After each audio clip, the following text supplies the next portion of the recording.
welcome to the 27th annual NYPD versus FDNY men's lacrosse game. This time, we ask all in attendance to please stand and remove your caps. At this time, please join us in a moment of silence for all our fallen first responders, including those suffering from 9/11 related illnesses in all these years.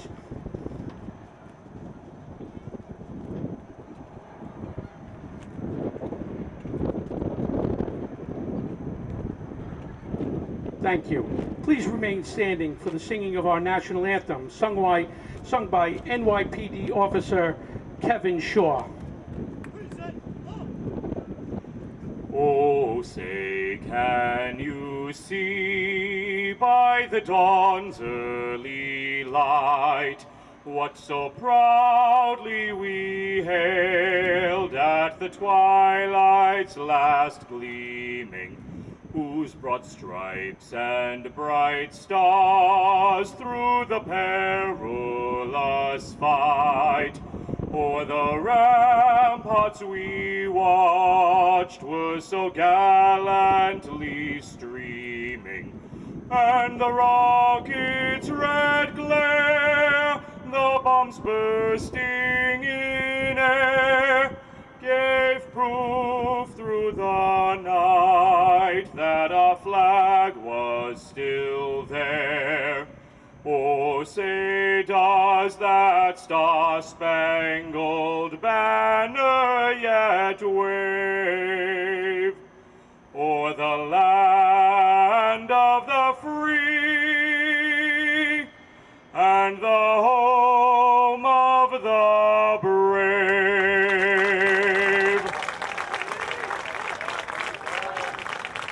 Thank you all for attending. Let's go finest and bravest. Good luck to both teams.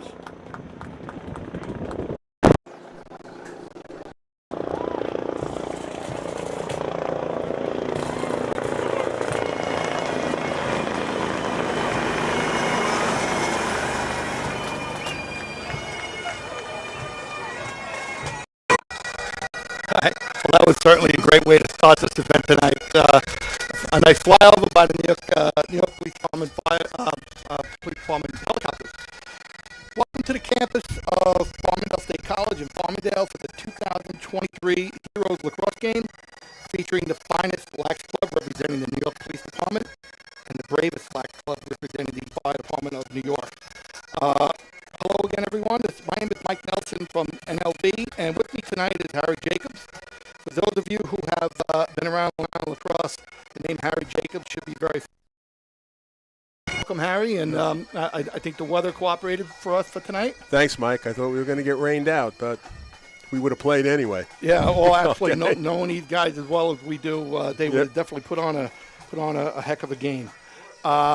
This is the next installment of their rivalry. These guys have been playing together. These guys know each other really, really well. They've been playing each other for, it seems like, 20, 25 years. We know them very well because of the events that they're involved in with us. But now they're starting to get involved, and other people are starting to know about these teams and what they do in the community and for the game. They do a lot of great things for our community. And I was just up in the Bronx recently in my position with USA Lacrosse, and the NYPD was there to help out, do a clinic for a bunch of kids from the projects in the Bronx, from Project 8, and was just absolutely a great time.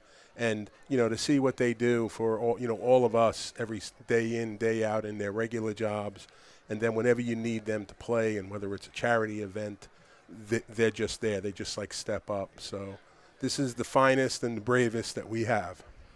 Yep, and it's the reason why they're called that, right? We know them from participating in the Shootout for Soldiers for all these years. Yep. They were our very first team matchup that we put together. Absolutely. And they've been with us for 9 years, and they have the 10 o'clock spot from now until we stop doing it. Yep. It's an honor for us to have them with us, but they tell us it's an honor for them to have the 10 o'clock spot. Absolutely. As I said, they come out to support so many of the events that we do. And, to show up at the Shootout for Soldiers year in, year out, and they put on a great show for everybody. Every time they play, no matter where they play really hard, and their games are always close. So we're really looking forward to a great one tonight. this is great, and we're happy to be here to be able to bring you this game. The teams are going to start mixing it up soon. I want to announce tonight's officials. Tonight's officials are Dan Bolcher, Brendan Wallace, and Jerry Gallagher. Tim Colm. Dan Bolcher, Brendan Wallace, and Tim Colm. Tonight's starting goaltenders for the police department is somebody that we're very familiar with, Matt Borden. Matt's also a veteran, a U.S. Yes, Army is. veteran. And Army we veteran. first met him at the Shootout for Soldiers, and he became a police department a member. So great to see him. And then goal for the fire department is Joe Volavka, number 5. The captains are getting together at midfield for the coin toss. Captains for the fire department are John Salva and Evan Hegan. And the captains for the police department are Drew Solomon, Nick Mancuso, Mike Rizzo, Sean Rooney, and Dennis Kennefic.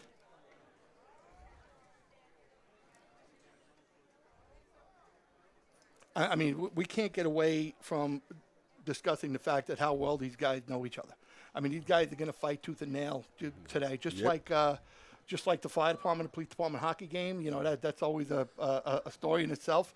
But, you know, pretty sure, just like the Army and the Navy and everything else, that, you know, while they're on the field, they'll go after each other. But at the end of the day and after the game and going forward, they're all on the same team.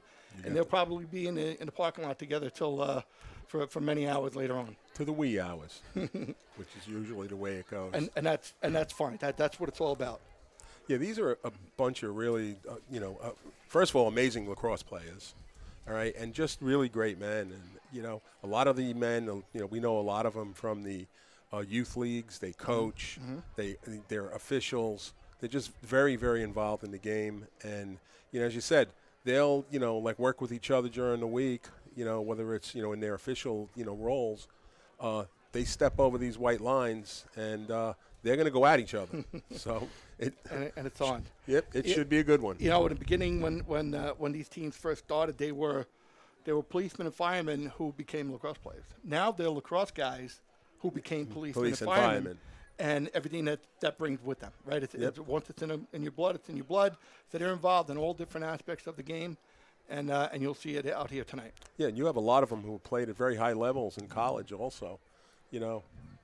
So you have a lot, whether it's at the D1 level, D2, D3, and, you get a few All-Americans, out there. And so we have a lot of schools represented. We have guys from Hartford, LIU, Marist, Malloy, Albany, Hartwick, Nassau Community College, St. John's, and, we can continue and keep going. But these guys are lacrosse players. These guys know the game. You'll see the product out there, and it's not just going to be a regular summer game. This is going to be a high level, very competitive game between these two guys. Yep.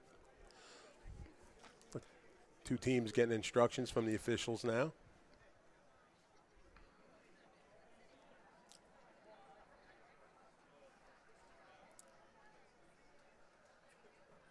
So far, no penalties, so that's a good sign. Yeah. Just getting started. Yes. You don't know. Yes. Okay, Goalies shake hands at midfield, and they'll retreat to their cages. Everybody else will shake hands and wish each other luck, and then it's on. Again, we're here tonight for the Heroes game between the bravest and the finest at Farmingdale State College. It's a nice facility. It's a brand-new field. The bleachers are fairly new. Coach Chamberlain's doing a really good job here, pumping up his program and bringing attention to lacrosse on Long Island. He's getting more involved in some stuff on the island, so we'll discuss that a little bit later. But tonight we're happy to be here and have a really, really nice game in a high-profile venue. No, getting ready for the opening face-off. Who's facing off, Mike? So facing off for is Lieutenant William Brown for the New York Police Department. And for the fire department is Joe Villarreal, ladder number 1.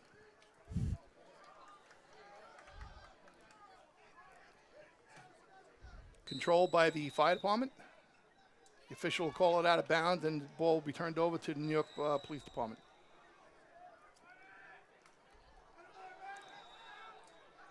Defense begins on the ride. It was a nice ride to create a turnover. However, it was called a push, and it will go back to the police department. So an important part of the beginning of this type of game is the feeling out. Is certainly the ride then the clears. You know, if your ride's not working, your clear's not working, it could be a long night. But New York Police Department did a good job getting the ball across. Number 77 is somebody we're going to keep an eye on today. It's Harry Hughes. The offense runs through him. He's a ball control guy. He's become a feeder. So as Harry Hughes goes, the offense for the police department goes. Substituting now, getting their offensive guys on, is the police department.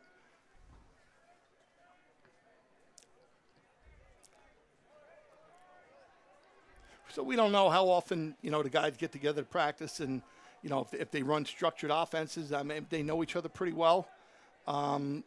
We'll see very early in this game. However, if it's going to become like a hero ball type of thing or a team play. There was a fourth turnover by the police department. The fire department will gain possession.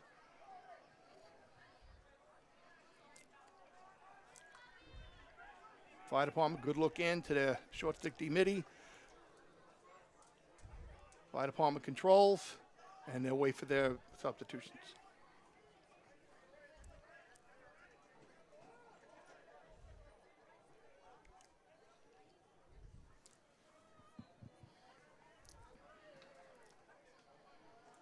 Trying to gain a sense of the numbers. Both teams have no numbers on the front of their jerseys, so we're going to do the best we can. Number 32 for the fire department is Tim Werner. Gets the ball up to 33 is Dylan Bosch. He's the player that we've been told to keep an eye on. He's a big midi, as you can see, and a nice shot. Went wide. Matt Borden's all over that. But fire department will regain possession.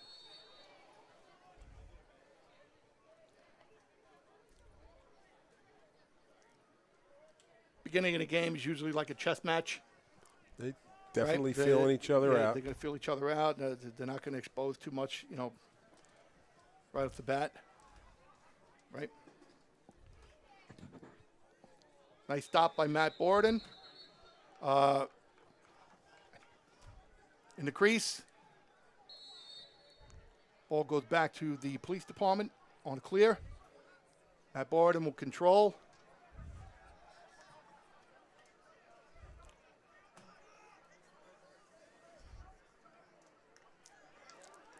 The long pole was just waiting for him to cross and trap him in that X area by the box. Fire department possessed again with the ball. Yeah, they're still feeling each other out right now. Little sloppy play at times. 13, Shane Wilson. Now with the ball, 25 is Nick Torzilli. 23 is Chris Rogers, another player to keep an eye on. Torzilli with the initiation from the left midfield. Shot over the top of the cage. Borden got a good read on that. Fire department possesses. Number 11 with the shot. Eaten by the crease defenseman on the police department. Official Dan Bolcher lets know that the police department gained possession, and they'll look to clear again.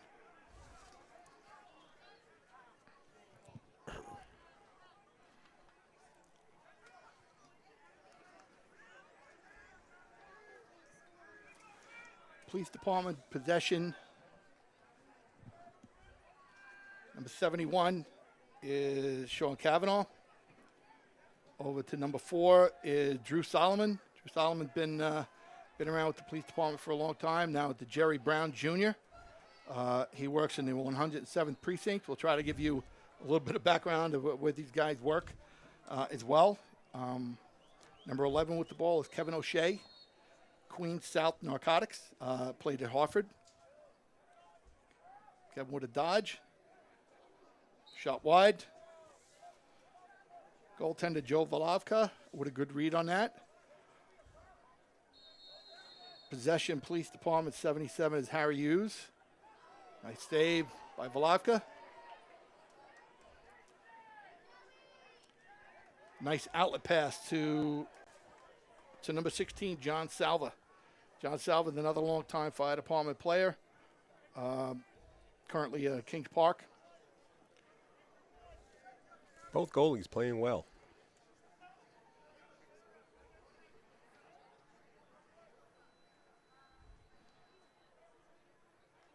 Yeah, I would agree. I mean, everybody on both teams, including the goalies, especially the goalies, are standouts in their own right, and somebody that both teams rely on.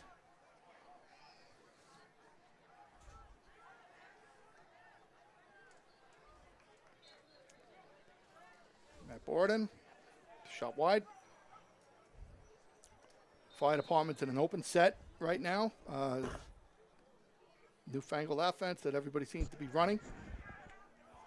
So looks for the fire department to run a two-man or pick and roll type stuff. Good defense by the police department. They have some big guys too, don't they? Yes, they do. So everybody has to kind of think twice about dodging through the middle because they make you pay. They make you earn everything that they get. Fire department regains possession. Number 25, Nick Torzilli with the ground ball. Over to Joe Herman. Good look inside. Just couldn't quite find the handle. That was a nice play. Very nice.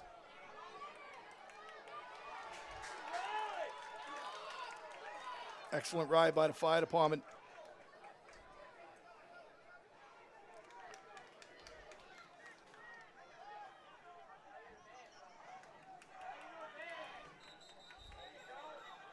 Failure to advance on the police department. Fire department will regain possession. They pick the ball up quickly, and off of one pass, the goal by number 13, Shane Wilson. Off the assist from number 4, Drew Solomon.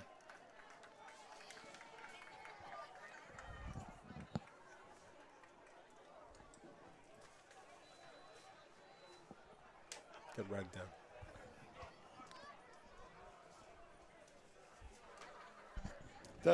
The ride and clear, becoming such a crucial part of the game, and the fire department was able to force a turnover.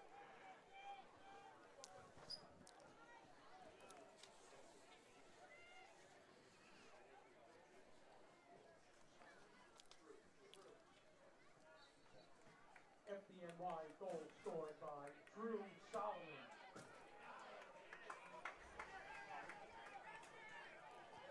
Fire department gained possession on an ensuing faceoff, and look, another ride, another real strong ride. This time by the police department. And police department will gain possession. Number 11 is Kevin O'Shea. Kevin O'Shea feeds it to Harry Hughes, and he's the quarterback of the offense.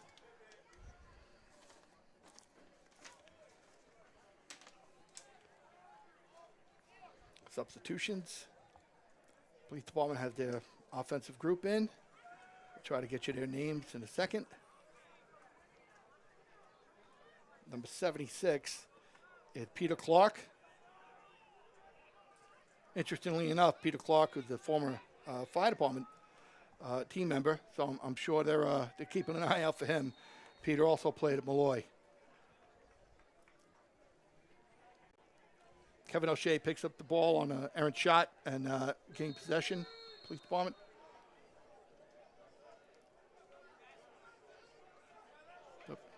The shot backed up by William Snelders, formerly from LIU.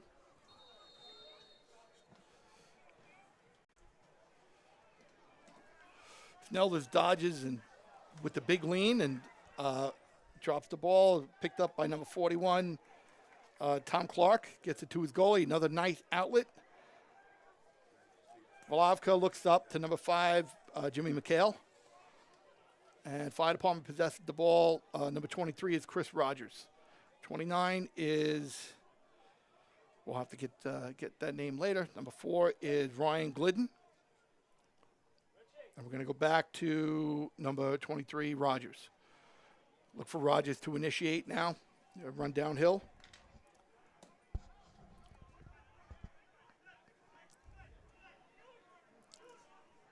Good team D by the police department.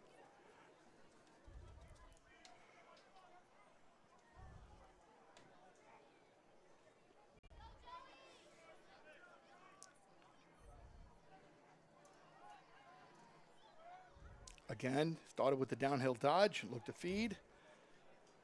Nice stop by Matt Borden. Save and an outlet to number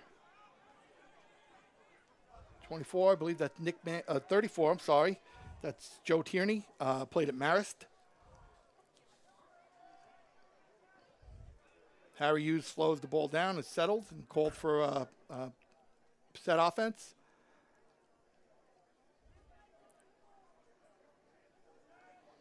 Number 11 again, Kevin O'Shea.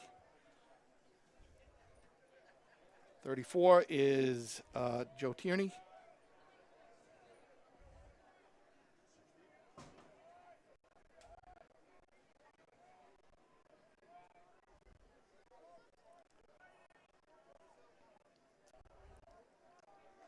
Fire department with an early slide, forces a wide shot, but regained by police department. Number 11 is Kevin O'Shea.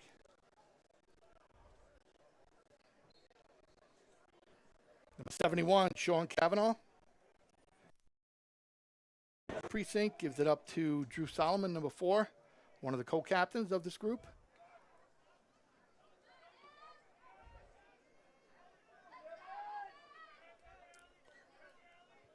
Strong defense. Yeah, by absolutely. the fire department.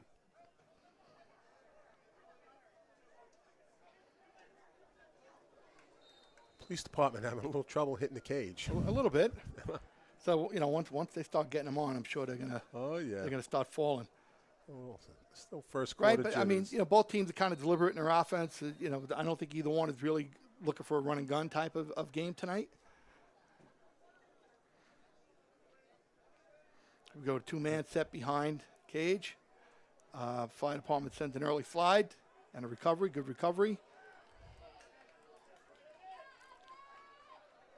Possession regained by Drew Solomon.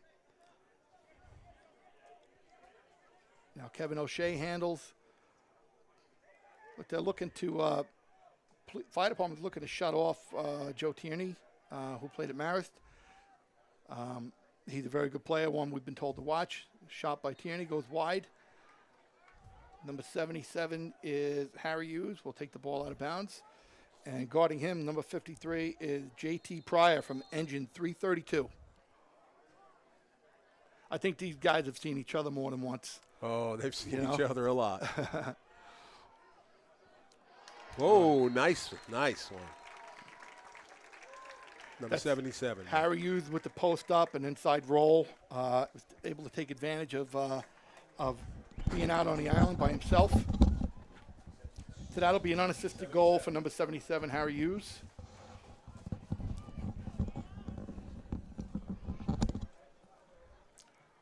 PG goal scored by number 77, Harry Hughes. Harry, what'd you think of the post up by Harry Hughes? I'll tell you right now, it was sweet, really sweet. He just kind of ducked under a little bit and found the opening. And as we said earlier, the goalie's been playing really well.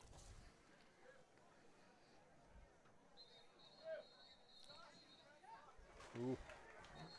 Face off controlled by number 41 from the police department would be Will Brown. Was an All-American at Malloy, and he works for the Queens Warrant Squad. You had the Farmingdale face-off guy. I mean Farmingdale. Excuse me.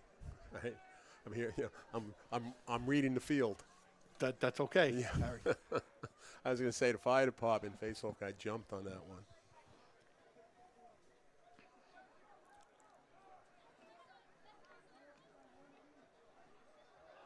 Oh. Nice check. Nice check by the fire department. Yep. Loose ball controlled by the police department. They'll look to settle here and get the ball behind. Oh, back up top. They're looking for Kevin O'Shea a lot. I think that they're kind of looking inside to see maybe he could take advantage of his matchup. This guy, number 12, William Snelders, he creates matchup problem just with his size. There's a big boy out there. Yeah.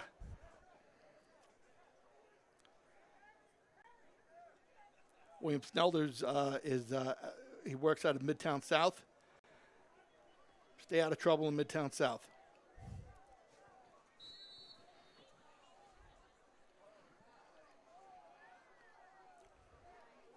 It's a big crowd tonight, Harry. The bleachers are totally covered. The bleachers are filled. And I imagine there's still some leftovers in the parking lot. So there's the matchup we spoke about before. Number 12, William Snelders, was able to take advantage of his matchup and was able to bull dodge and get the second goal for the police department. Goal scored by number 12, William Snelders.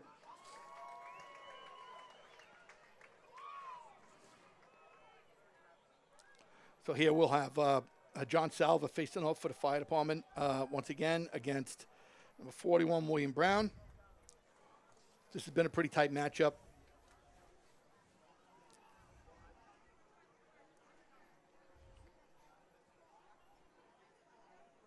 Official Combs sets the ball down, and Brown comes up with it. The fire department was able to gather that loose ball over to Salva. Salva couldn't recover. Now, police department possession, number 91 is John Bloom to Harry Hughes. Harry Hughes is the quarterback of this offense. I've been watching his team for a long time, and it seems like he's always the consistent one. He's here as the offense, as Harry goes, the offense goes, tries the one-hand wraparound dodge. Nice save by the goalie. Race to the sideline. Let's see who they call. They keep it with the police department. Yeah, it was a close one. Fire department's not happy. Not happy. Not happy. It was real close. All right, so police department ball again. 2 minutes left in the first quarter. Police department has the lead 2-1.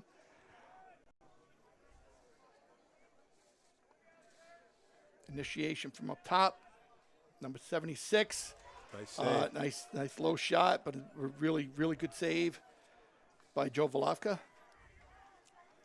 And another nice outlet to the midfielder. And fire department gets the ball over the midfield line. John Salva with the possession over to number 13, Shane Wilson.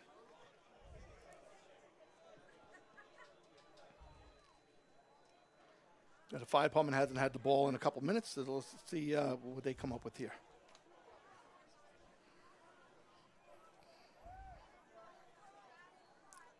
Salva's still on from the face-off. Typically, nowadays, you see a face-off guy will just come off regardless if they're on offense or defense. But John plays all ends of the field. He's a valuable player for the fire department for many years. Looks inside, that finds the turf. And turnover possession regained by number 76 is Peter Clark. Yeah, Mike, you're correct. You don't see that a lot with the face-off, with the face-off person staying on the field. You try telling a guy that's been playing for 20 years to get off. He'll probably just give you a look and do what he wants. But as long as John can stay on and contribute both ends, it's a grueling thing to ask somebody to face off and then play both ends. But John's handling it. Okay, so now we have a matchup with number 12, William Snelders again. Looking to go over the top. And again, he was able to get over the top. There's no slide from the fire department.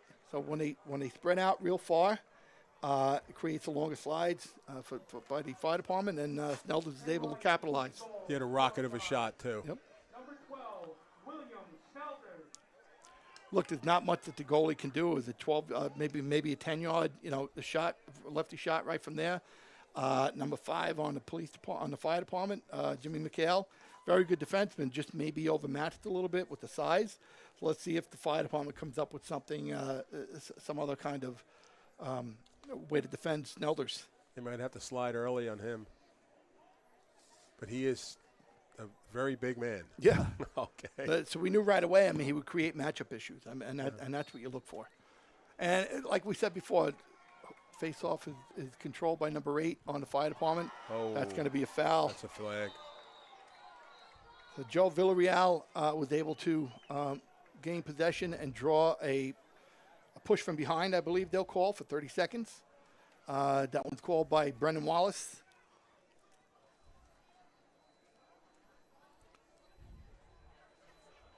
Brendan's known around these parts here for running the Caniag Men's League.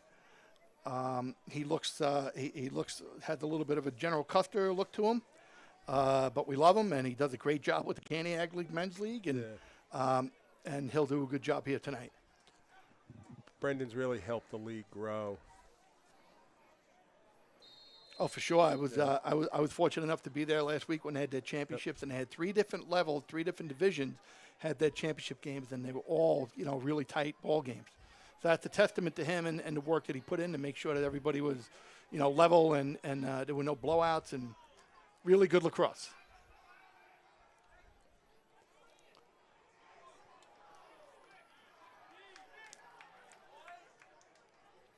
Let's see what Matt does here on a man down. They still have a short amount of time on the faceoff. There's 14 seconds left in the quarter, 10 seconds left in the quarter.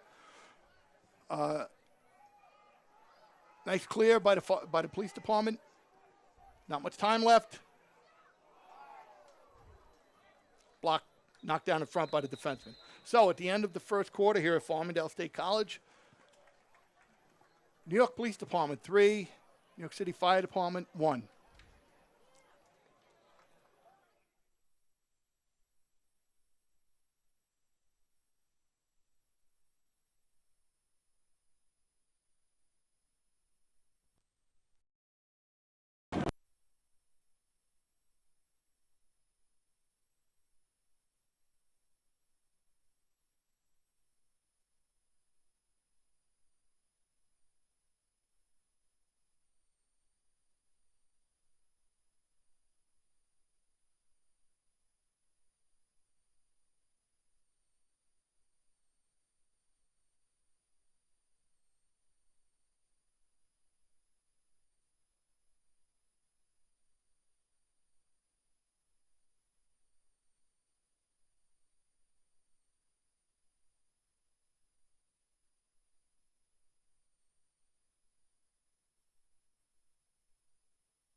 Both goalies look very, very good. Only one penalty called, and police department was able to kill that.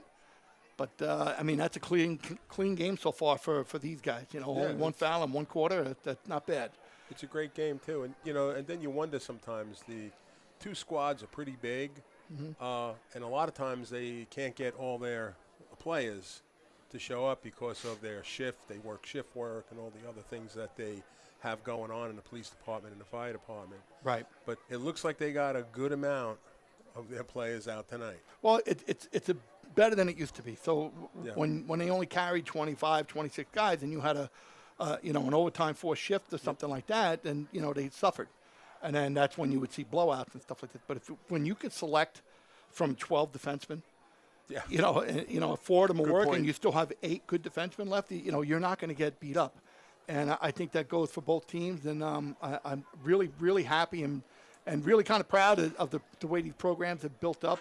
And if you're a lacrosse player coming out of college or even out of high school and you're thinking, what you want to do, I want to do this for a living, but I really love lacrosse and I'd like to stay involved. What better than to become a fireman or a policeman and play lacrosse for your own organization? Absolutely. And they take an enormous amount of pride in that, and it's really good to see. Yeah. We have a few other teams now that are, coming out, the MTA team, the state police. Yep. You have the Suffolk County Boldest, which is the Suffolk County Corrections. Yep. So it's really has built up very big. Mm-hmm. That face-off controlled for the police department by William Brown, doing an excellent job at the X so far. Police department will wait for their offensive personnel and set up their offense. Number 34 again is Joe Tierney. Joe Tierney's matched up against the short sticks, so look for Joe to possibly invert and take a run here. So they've been able to get over the top of the fire department defenses. Hopefully they made some kind of adjustments to fire department during that intermission. Nice ground ball by Harry Hughes. Oh, Snelders would have really nice handle inside, but an even better save by the goaltender for the fire department. Joe Volavka stood tall on that and took away everything that Snelders was looking for. Fire department clear. With the ball, number 33 is Dylan Bosch.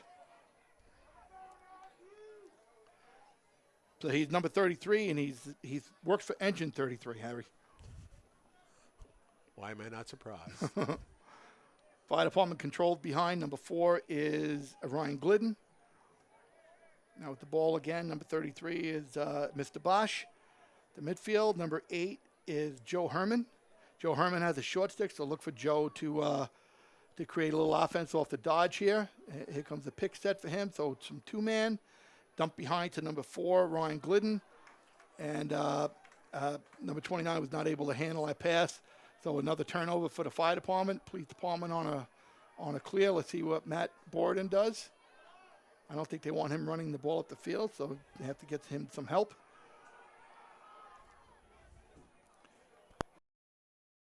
Six is Peter Clark. Let's see what the call was. Did you get that call, Harry? It looked like it was a pick. Okay.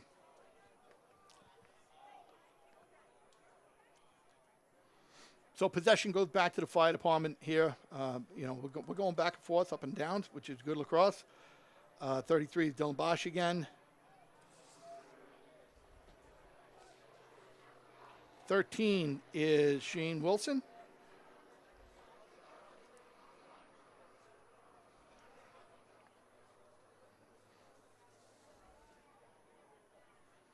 Number 3 on the defense with the short stick is Jerry Brown Jr. for the police department. Fire department has the ball up top again. Look to initiate from up top, but now they swing the ball around. Number 13, and then back up top to number 33, Dylan Bosch. Number 23 now is Chris Rogers.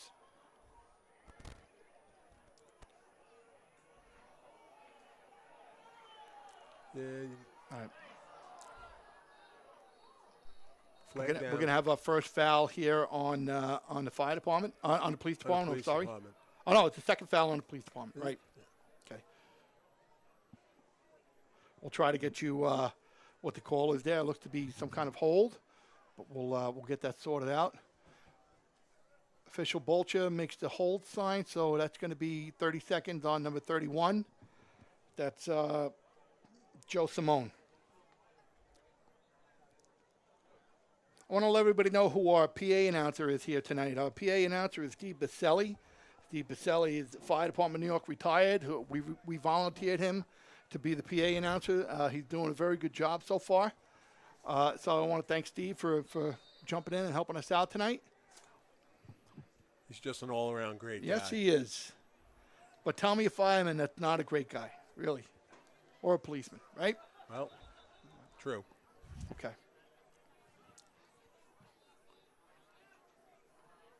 Stop at your play now.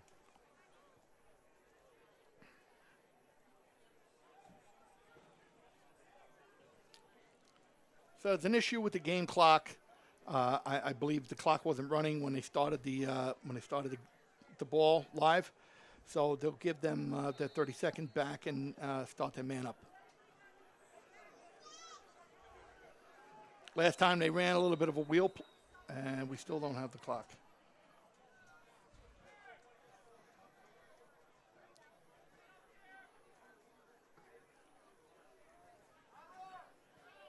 Okay, ready? All right, let's try this again. Fire department on a man up. Number 8 is Joe Villarreal. Clock still not. Okay. There it goes. Yeah, the clock is moving now. Okay, Yeah, it's so moving now. last time they ran a little bit of a hidden ball play off of Will play. Shot wide by the fire department.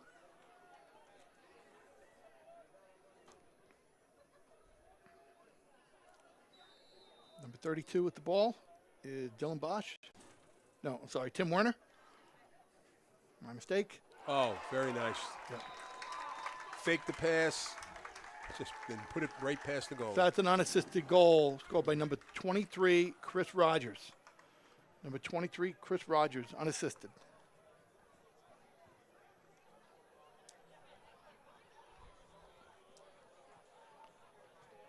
Empty goal. Chris Rogers.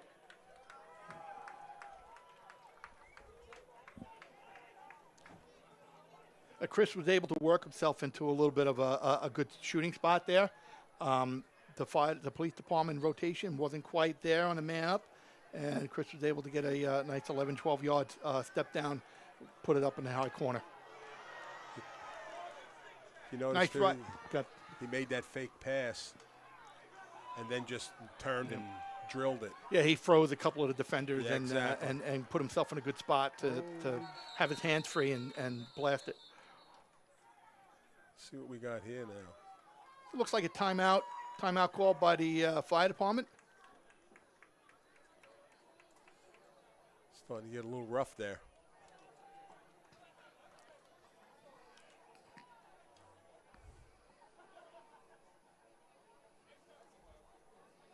So Harry, you are our regional manager for U.S. Lacrosse, as if somebody doesn't know that. Okay. Yeah, So I just want to it's- remind everybody that you're from the Long Island Metro Lacrosse Foundation, which we're both a part of, but now you moved on and now you're working for U.S. Lacrosse. You're the regional manager for the Northeast, I believe, or the Mid Atlantic to the I'm Northeast. actually the regional director. For Every time every time they turn around, they're giving you more area. they give me So more areas. What are the types of things that U.S. Lacrosse has coming down the pike? Well, we have a big thing happening right now where, we're one of the only national governing bodies that we don't instill the age verification. And age verification has now just become very big where the NLF, which is a large organization of some of the top clubs at least in the Northeast, that they have all decided now that from the 14U and under, they're going to start to do age verification. So, people are tired going to tournaments and, your 12-year-old goes out there to play and there's a child playing them that's three heads taller and probably on the fire department team. As we've all seen happen And before. we've all seen that. So let's take a break for a second. We're going to go back to the action. I want to come back and I want to ask you more about age verification because I think it's really important for the future of our game. I agree. So Here we fire go. department has the game. We're back to all even, 6-on-6. Fire department controls. So they'll get it behind. They'll try to initiate from behind. They have a short stick matchup, so look for a dodge from number 23. Very deliberate here, right? As we said, they don't really want to play run and gun. Yeah, They just, they want to look for the other team's weaknesses and try to, hope that they don't slide and take advantage of that. That was a dangerous pass into the middle. Very dangerous. But he was able to control that. Back behind, hit the dodge. Nice defense.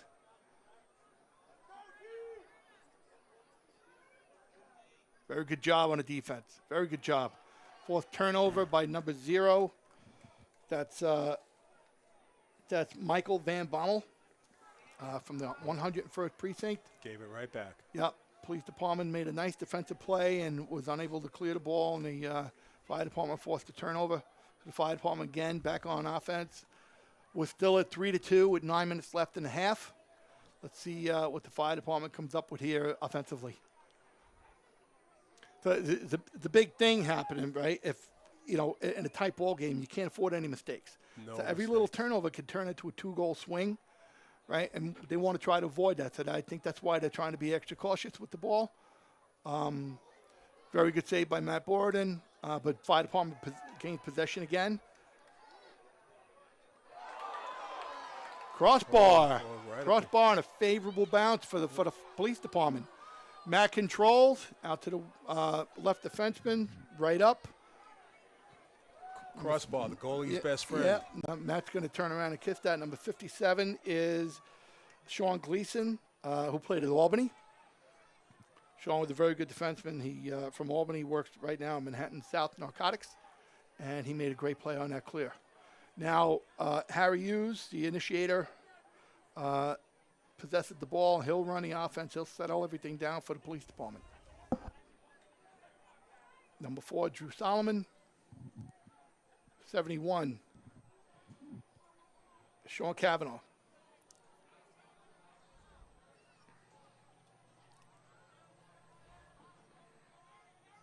Again, it's deliberate offense, right? They're just not gonna. They're gonna value possession. They're gonna value the ball. They're not gonna, not gonna throw the ball away and, create turnovers for themselves. Nice and that's save. another nice save and a good look up. That worked out for an overthrow that worked out. Good turf bounce, and number 53 was able to gain possession. JT Pryor from engine 332. Fire department is slowing it up again. Yep. Not sure that everybody who's in the bleachers tonight came to see a 3-2 ball game with basically 2 pushing fouls so far. But, the night is early, and we still have a whole second half. Me personally, I love this. There's enough teams that run and gun. This is a thinking man's game pretty much right now, and they both have an enormous amount of respect for each other. They're very familiar with each other also. As you know, Mike, this is a really easy game. It's a game of inches, all right? Yeah. Pick up ground balls. And that was just a sweet, sweet goal there by the fire department. It's a very nice tuck and go on the fire department. Defensive coach would be yelling right now the times and places to go over the head. And that wasn't it. In front of your goal, that's definitely not a place to go over the head. So he'll remember that and work on it and get it back next time. Yeah, that was not the time to go over the head. Right. Okay. But here we are. We're locked up. With a tie ball game, 6 minutes left in the first half. It turned out to be a beautiful night here in Farmingdale, right? Gorgeous. Yep. Official Wallace is going to set the face-off here and then back out.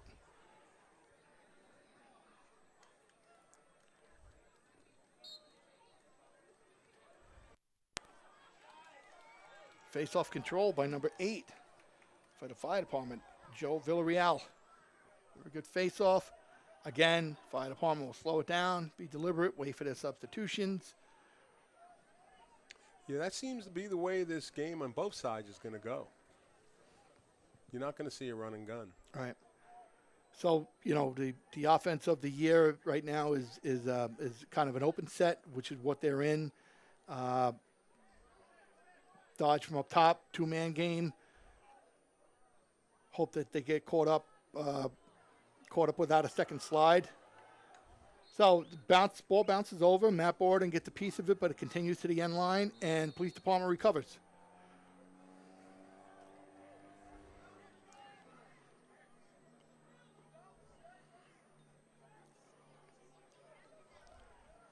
Good luck to get it to the midi, number 88. Nice clear. Philip Schaefer. Phil Schaefer is another leader for this police department team and very instrumental in organizing a lot of these things. A lot of these things that they have with each other. It's up to the teams to work together. They have to get together. Yeah, and they work really great together, and it's all for the good of the game. It's all for competition and to bring awareness to some of the things that they're involved in. Judging by the look of your face, there was some shot. That was some shot. No, 76 was Peter Clark. He picked that corner and beautiful lefty dodge down the alley. Almost no angle. Had very little to shoot at and was able to stick it right in the corner. Whoa. Not the goalie's fault at all. Nope. It was the only place he could have put it. Another unassisted goal by Peter Clark, number 76. That was a very nice goal. Any of you young kids at home, that's how you pick a corner.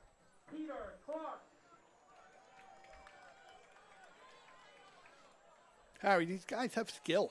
I mean, they're not just big brute guys that just want to come out and pummel each other. There's some good lacrosse players out here. Good, knowledgeable guys. It's smart with, high lacrosse IQs, and this is just what you love to see. Yeah. So you want to get back to, I believe there's a timeout for the police department with 5 minutes left. Yeah. You want to get back to what we were talking about with U.S. Lacrosse before? Yeah, so, we were able to get a lot of the clubs from the NFL to start to talk about doing age verification and, making it a level playing field and making it safer for a lot of the young kids, especially in the, in the tournament world. Another thing we want to try to help with is that every time you go to a different youth tournament, the rules are different.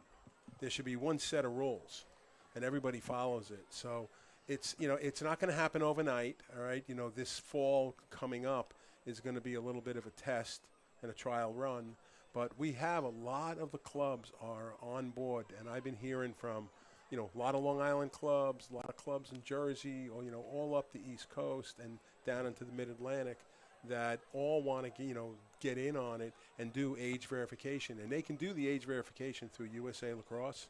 Your son or daughter becomes a member, and they're able to age verify, okay, and be age verified for their whole youth career. So it's a very, it's a long time coming. Yeah. And, we're going to try to get a little bit more like the soccer and the hockey world that really do, police the age limits. I know that's really great. It's been needed. Like you said, it's a long time coming. When we were involved with the PAL, a couple of years ago, 7, 8 years ago, and when we first started getting involved with U.S. Lacrosse with the PAL, this is something that we targeted and it was something that we really was kind of hoping was going to happen. Yep. And now to see it happening, especially on the club level in the summer, which most kids play now, it's really important. And I'm happy to hear that you're involved in that, and that's what we're pushing. Well. Okay. All right. So timeout call by the police department. They have possession. Short time. There's 5 minutes left. They're up by a goal. Right. Number 88 is Phil Schaefer. Again, he's looking for the matchup. He's got a short stick. A little big little happening here. And number 43 on defense for fire department is Chris Schultz. Shot wide. Possession remains with the police department. It's Phil Schaefer again. Yep. Phil is also the leader of the police department now. Yeah, they have a nice group of guys that kind of work with each other, and again, it doesn't fall just on one guy. They over the years with the history of the police department, and we'll get into it again a little bit later, but just. It started with Ronnie Kleffer, an old high school and college teammate of mine that unfortunately passed away on 9/11, and then management of the team fell to Sean Rooney. I coached Sean in high school. That's how old I am. Sean just retired from the police department job, but then now to Mike Rizzo and Phil Schaefer and Nick Mancuso and Dennis Kennefick and all these guys. It's just a really solid group of guys. They're always the first ones to jump in and help out. And if it's good for the game and good for the community, that's what they're all about.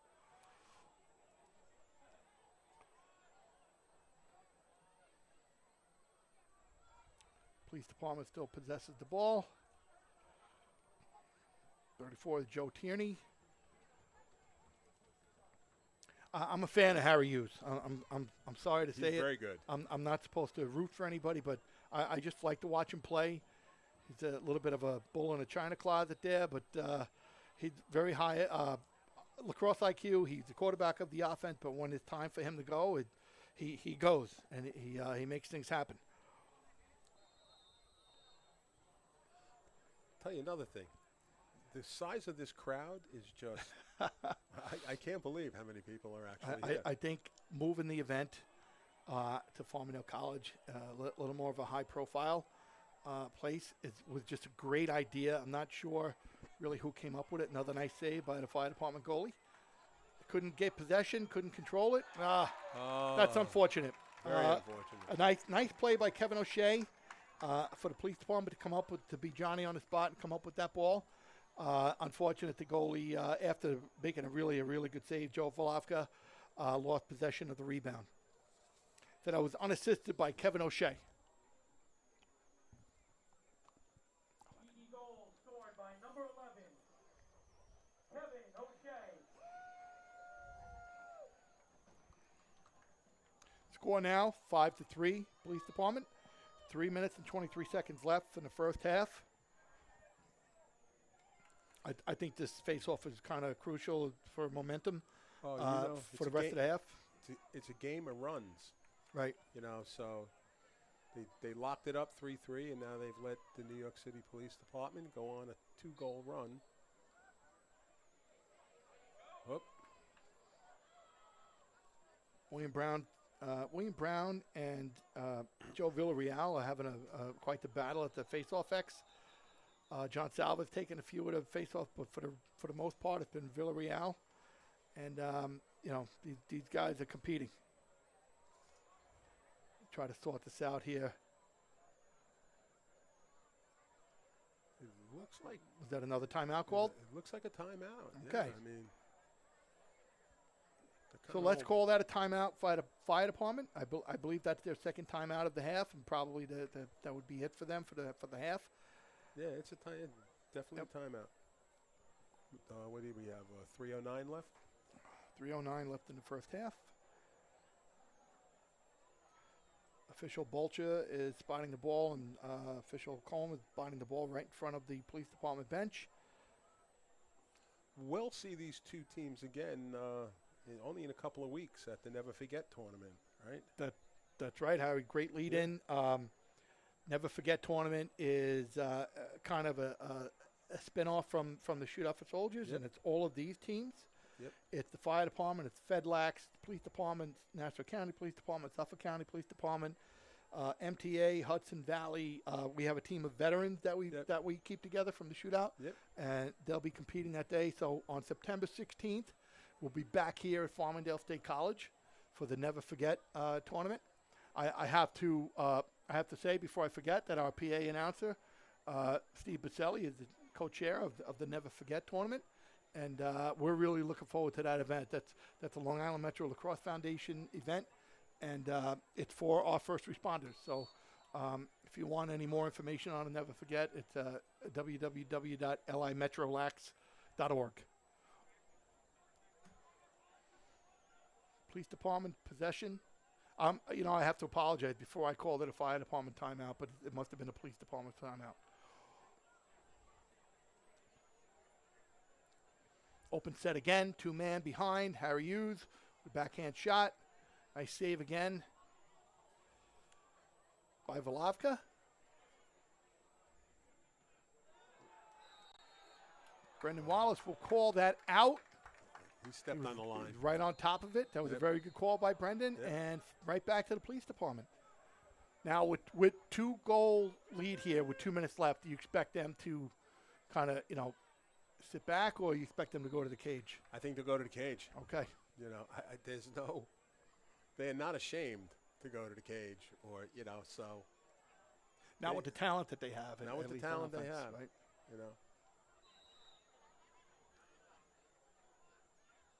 I'm enjoying it. This is a great atmosphere. The crowd is buzzing. You can hear the crowd. 2 good teams. I'm sure there are a lot of family members and friends, but I think there's just a lot of lacrosse fans here, and I think this thing is caught on. I think this level of lacrosse is something that everybody should kind of come and check out. It's absolutely great lacrosse. Right. Get another timeout here by the fire department. So now they should both be out of timeouts for the half. So I think the fire department will probably look to, move the ball around a little bit here, try to get one last shot going into halftime. Yeah, it is a great atmosphere, and I tell you, the rain has held off. Mm-hmm. I hope I didn't just jinx us by saying that. All right. So, but it's yeah, you can see moon's peeking out a little bit. So Really, if it starts raining right now, I don't think anybody would mind. I would people agree with you. enjoying it. You know, nothing wrong with a little rain in the summertime, especially during a lacrosse game. Okay, fire department possession here with just under 2 minutes left in the first half. Fire department down by 2 goals. Looking to get some momentum before halftime.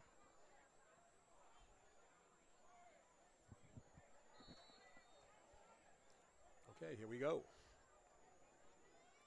They're really spread out. Fire department trying to spread the police department defense out, and pretty good job. They called in the crease. In the crease. Yep. Going the other way. So Like we said before, I mean, you know, mistakes like that could be a big that'll crucial. kill you. Yeah, could be. That'll kill you. Ground balls, you know. If the police department capitalizes on that and makes it a 2-goal swing, that's really crushing. You know, going at the half. Yep. Fire department riding hard. Yep. Great clear by number 71, Sean Kavanaugh. He had number 91 wide open on the crease. Yeah. He didn't see him.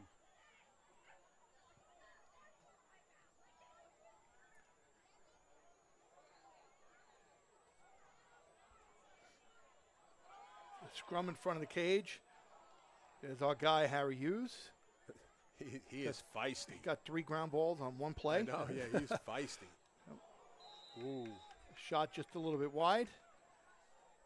Police department will gain possession. Just under 48 seconds left in the first half. You think police department's going to hold it for one more shot? I would hold it, but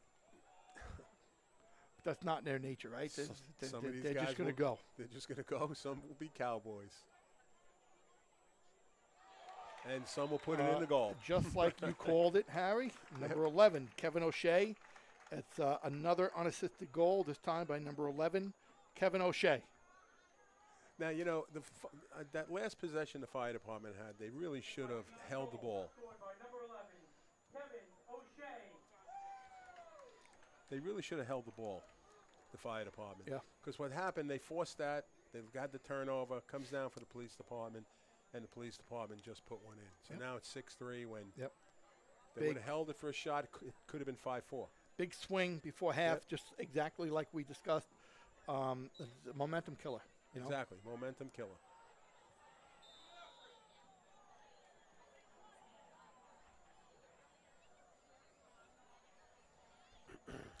So police department has the ball again, this time with 25 seconds. And now they'll hold the ball till about 12, 13 seconds, and they'll go to the cage. 16 seconds, you'll see him start going. 13, 12, here we go. Kevin O'Shea with the ball. Nice look inside, behind the back shot, just wide. Behind the back shot by Joe Tierney. Fire department ball, 2 seconds left, and a cheap clear. And that'll do it for the half here at Farmingdale College. So at halftime, we have the New York City Police Department up 6-3. Harry, your thoughts on the first half? I actually thought it was a really great half. You know, I think the fire department's, you know, forcing it a little too much. And, you know, but I have to tell you, the New York City Police Department's playing very well. Mm-hmm. You know, so, you know, 6-3, this is still a game that can be won by anybody. So, you know, and, you know, as we say, it's a game of runs. And being able to, you know, put 3 on the board very quickly could happen. So, you know, I'm looking forward to a really good second half.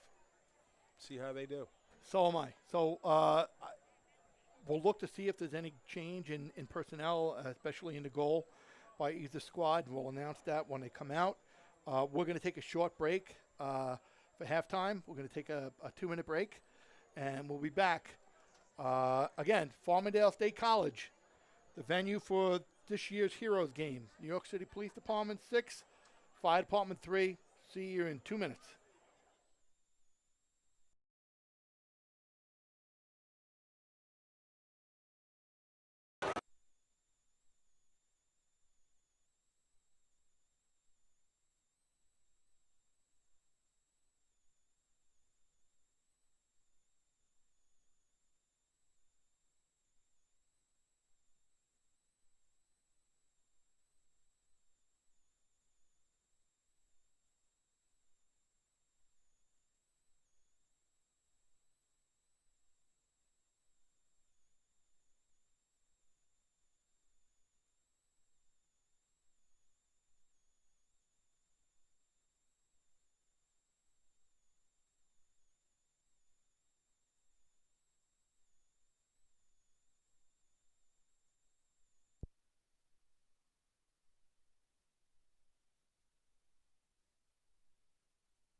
Okay, everyone, we're back here.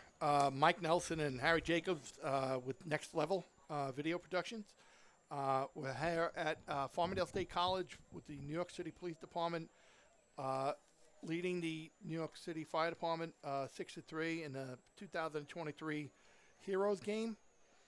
Harry, we spoke before about what a great atmosphere this is, and really what a great lacrosse game it is. This has been a real treat tonight. And I can tell you, the size of this crowd, I guess everybody actually did pay attention and said they wanted to come see it. Right. You know, and as you said, these two teams are so familiar with each other. You know, they do play against each other in the men's Caniac League and play at each other at many, many other events, including our Shootout for Soldiers in a couple of weeks, the Never Forget tournament. And they really do know each other. Yeah. So their games are usually always. I think the Shootout for Soldiers game, it was like 8-7 or something like that. Yeah. So throughout the history that we've had them at the Shootout, I don't think there's ever been a blowout. I think every game is is right on. And they're always there at the event almost till we close. So they really make it a night out, and we just have nothing but respect for what they do, for their livelihoods and what they do for the game and the way they represent lacrosse on Long Island. What are you looking forward to in the second half here? Well, I'm telling you, I'm looking forward to these new goalies coming in because it looks like we have I think 2 new goalies going in.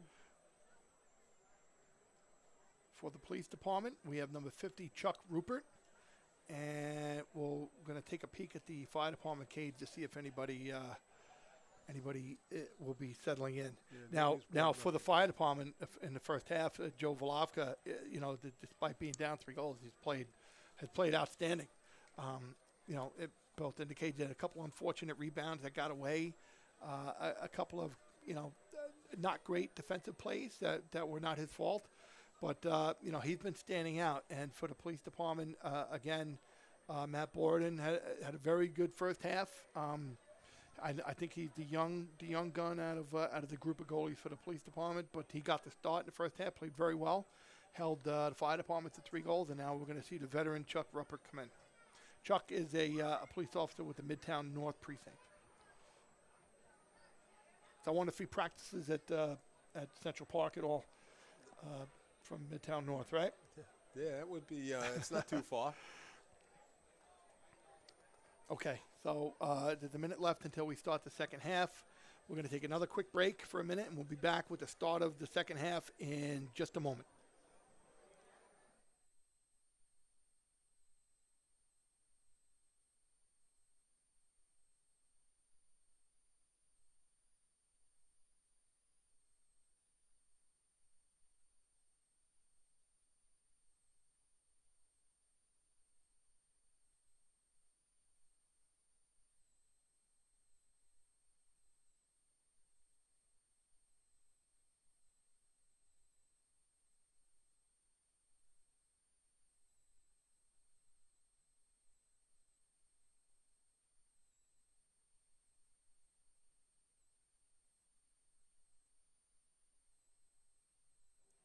Okay, we're back again, prepared for the start of the second half in another minute. Again, the police department is up 6-3. So, Harry, we spoke before about these two teams and another event that they'll be involved in, which is the Never Forget tournament, September 16th.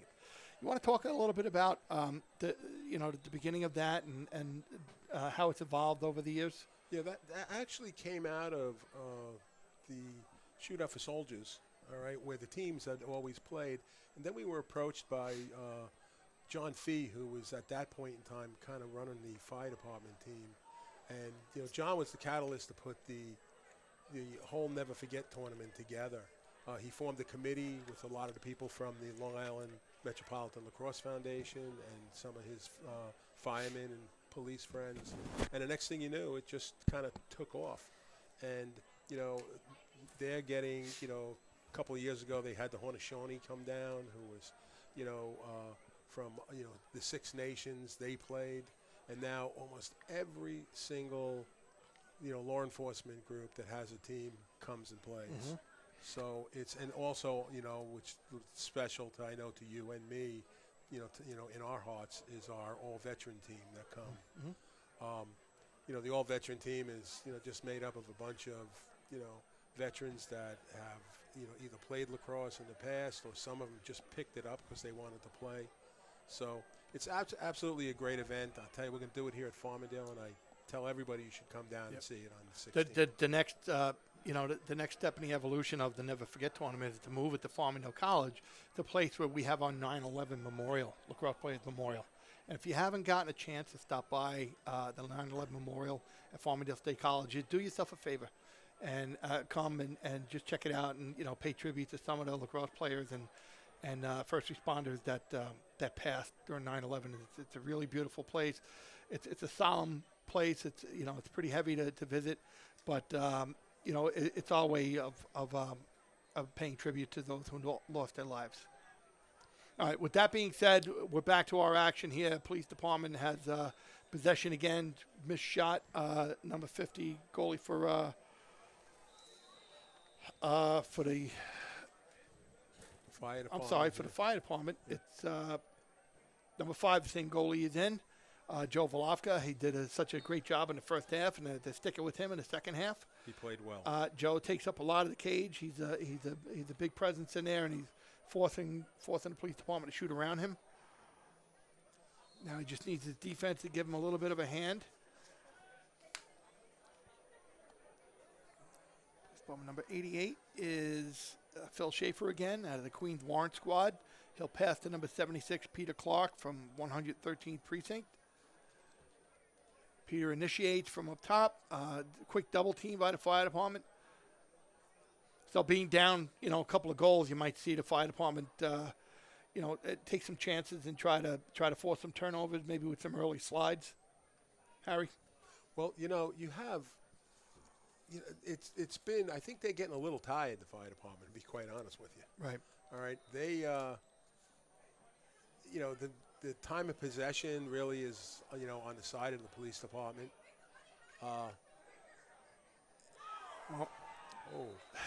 There's our guy, number 12, William Snelders, with yet another unassisted goal.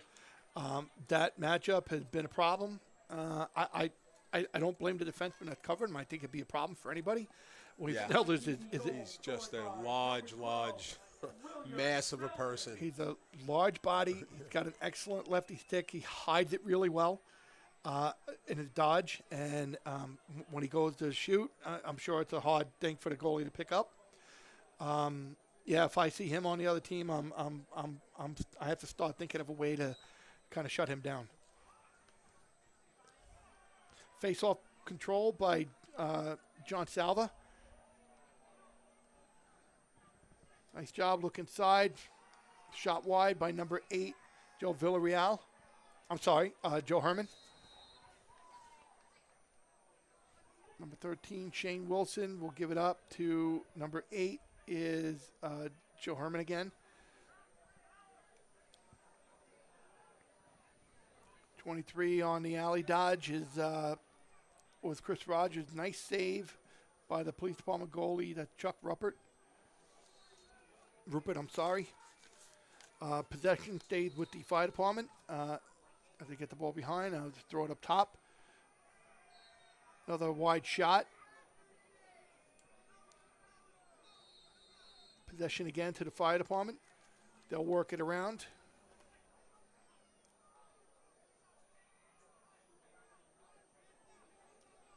They have to start exploiting matchups. I mean, they have to work a little harder at getting guys the ball, with good matchups. They can't take all night doing it. However, down 3 goals with 12 minutes left in the third quarter, and there's an unfortunate turnover, Harry. Yep, another mistake. Yep. That'll come back to bite you in the rear end, and fire department has to come up with a good ride and a good defensive series to get the ball back here. I mean, they were starting to have a nice little possession there, and just kind of threw it away. Right. So we have the NYPD with the clear. Good luck up. Can't underestimate the ride in a clear game in games like these where guys don't practice every day, you know. Yep. It could easily turn ugly if you can't clear the ball against another team, but both teams have been doing a pretty good job so far. That has not seemed to be a problem for both teams. It's, yeah, as I said, I know I said it before, but it's the possession, the time of possession's been in the New York City Police Department's hands. And the fire department has to, you know, they just have to really treasure the ball a little bit more. Yeah, yeah.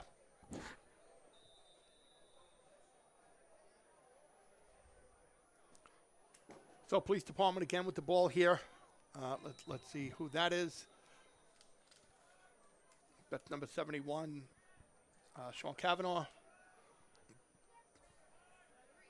Number 4, Drew Solomon.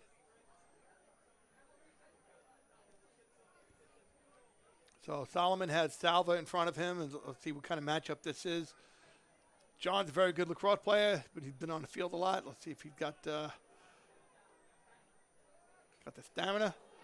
Oh, nice shot. Pipe. It'll stay with the police department. Did they call it for the police department? Oh, they gave it to the fire department. Very good. Very good. Good hustle play and a good clear by the fire department. It seems like they have extra here. See, they had numbers for a minute. So John Salva took the face off, played offense before, went down to play defense, and now he's taking himself out on offense. Yeah. But he had a good run. Very good run.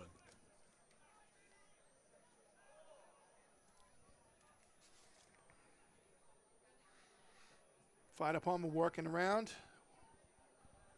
They need a really, just as I was about to say, they need a really good possession. They turn the ball over again. That's been their Achilles heel today. Has been ball possession. All right, now it's starting to get a little scrappy. I think the fire department's getting a little frustrated right now. And it's still early. Yeah, but it's something you expect when it starts to get out of hand. But they're not out of the game yet. I mean, it's only 4, with a quarter and a half left. It's only 4 goals. So they can't let it, they can't make mistakes like that. They can't continue to turn the ball over. They need to have good possessions.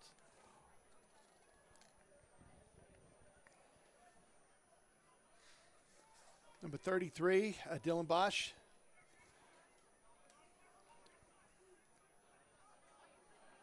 Downhill dodge by number 11, Anthony Mendez. We haven't mentioned him before. At the midfield. Police department sliding very well. Yeah, yeah.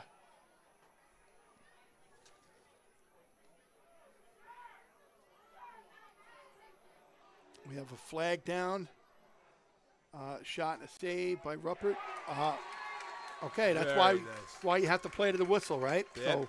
So the ball was still live. Fire department picked up a loose ball and were able to capitalize it. NYPD defense kind of relaxed when they saw the flag. And the goal scored by number 6 is Evan Hegan.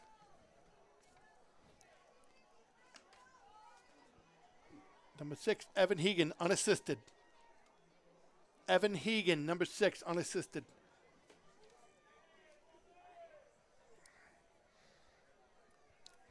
Did he get that? So let's see if the penalty will stand here, if they waved it off. I didn't get a call of what the initial penalty. Goal scored by number 6, Evan Hogan.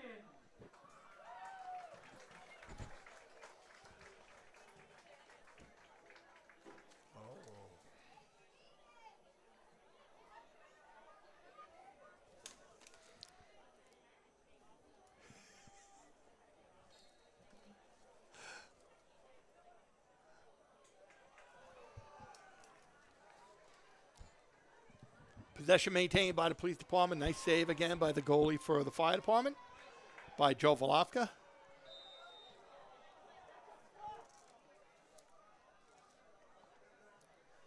Harry plays are getting a little sloppy here. Yeah. You attribute that to fatigue or? I think it's still too early to say it's total fatigue, but, fire department's been playing a lot of defense. Yeah. They also don't have the squad that the police department has. I don't see either team really going deep into their benches, even though they carry a massive amount of guys. Police department especially, I think this is maybe the second time we've seen their second midfield in. On offense, they've always run the same guys. Now that it looks like they have the second midfield kind of working in. So maybe they'll have their legs will be a little fresher in the second half.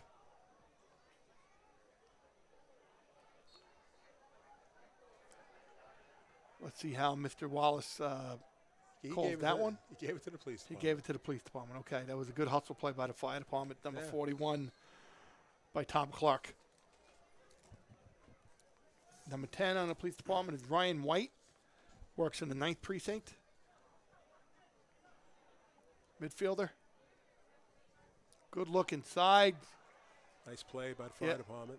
Yeah, very good defense. We couldn't. Police department couldn't quite get the handle on it. 32 came up with the ground ball. That's. We'll have to get that for you later. There's another hustle play here. Let's see what Mr. Wallace gives. Mr. Wallace gives it again to the police department. Rightfully so. Said Joe Volovka is playing very well in the goal. I mean, he's all over the place. He's vocal. He's a big guy. He's kept them in the game. Yep, pretty much. The police department second midfield is looks like they're getting a little bit tired too.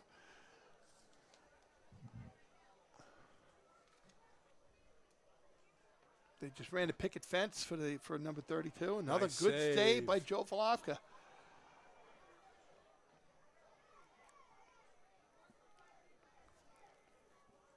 Okay, And goes clear. nice outlet. And the police department, interestingly enough, on the ride, they just settled right back into defense. Yeah. Kind of gave up the ground, but they didn't want to get beat inside, so they all settled back to play D.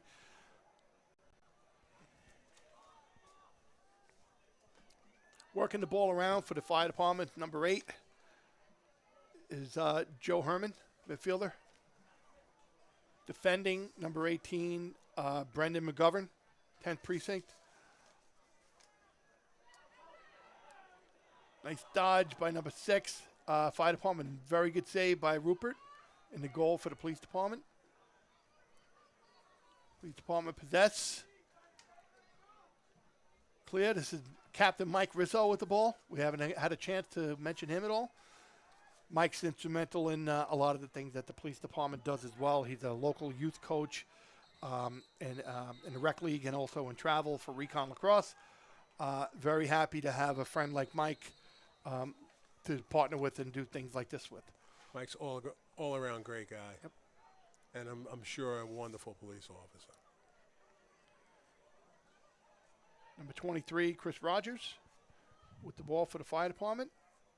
Gives it up to number 4, Brian Glidden. Shot wide. Fire department will maintain possession. Number 29 behind the goal is, we'll have to get that for you later. They need a couple of really good possessions. Yeah. Got to move the ball.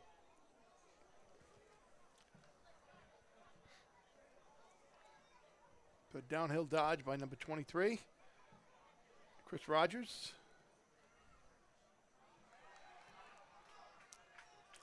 That's a high-to-high step-down shot from 15 yards.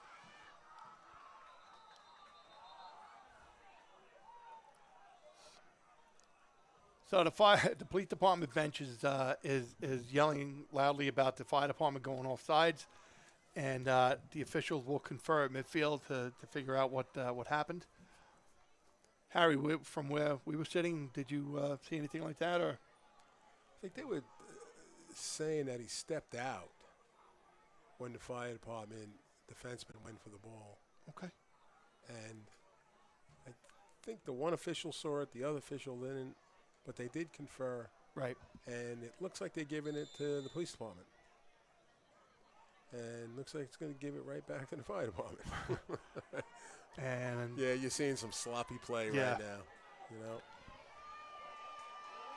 great hustle job there. So, fire department needs to capitalize on this extra man situation.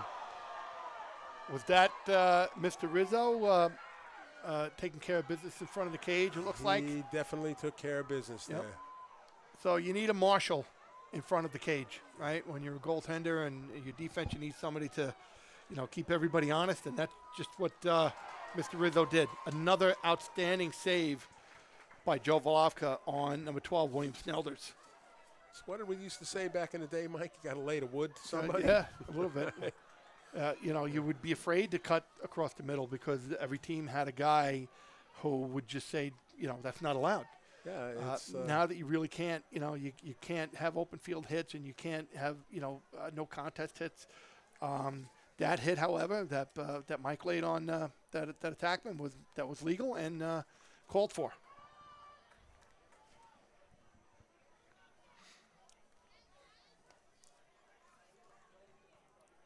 Michael's a big man, too. Big, strong fella. Yes.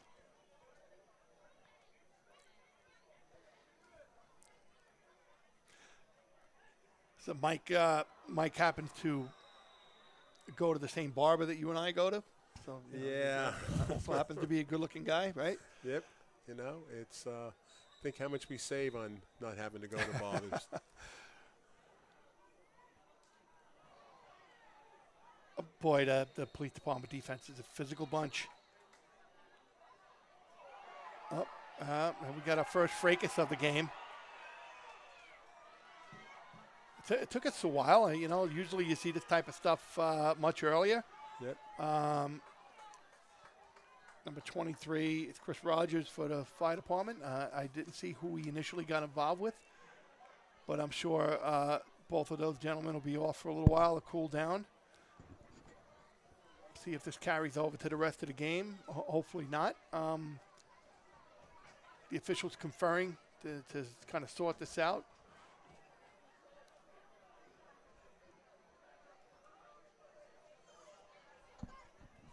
Because there were possibly punches thrown, there may be an ejection or a major penalty, but we'll see what they call.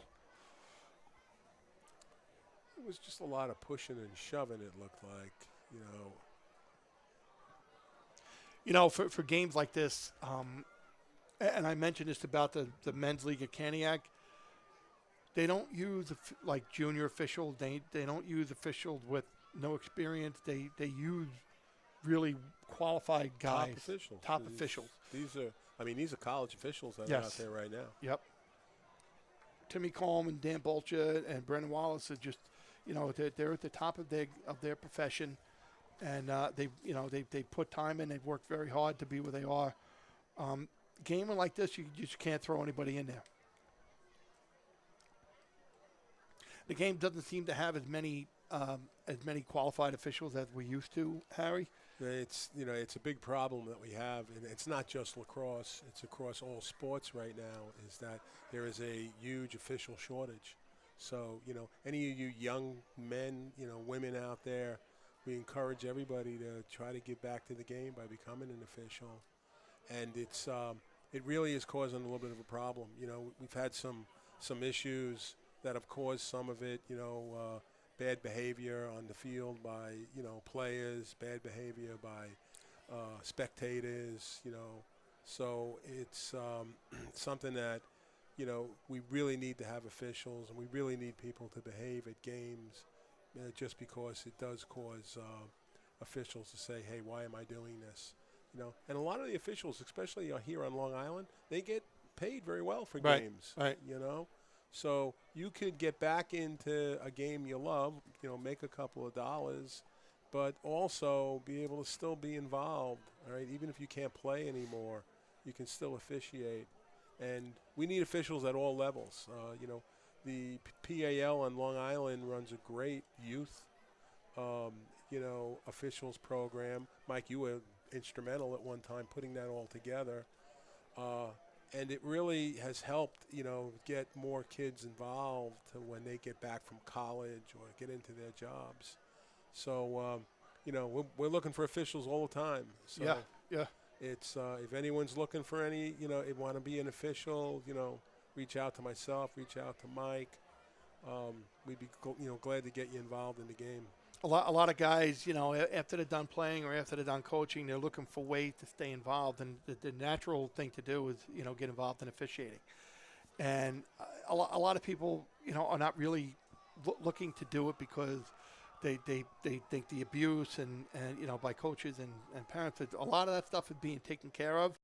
We've done a lot of work in the past year or so, to try to, take care of stuff that's happened, in the stands, in the parking lot, Yep. and all the abuse that the officials used to have to deal with. It's not as bad as it used to be. We're working on it. It's becoming a priority in all the stuff that we run. So, just like Harry said, if you're looking to become an official, if you have any questions about becoming an official, please reach out to one of us. Before the end of the broadcast, we'll definitely we'll put our information out on there, and just don't hesitate to reach out. Fire department with possession again, down 3 with 3 minutes left in the third quarter.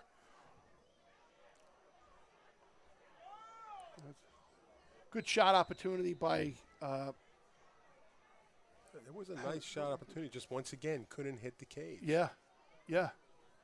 He had an isolation on a short stick, and he was able to get his hands free, and just pulled the trigger and just missed the cage. So he's got to capitalize on that stuff.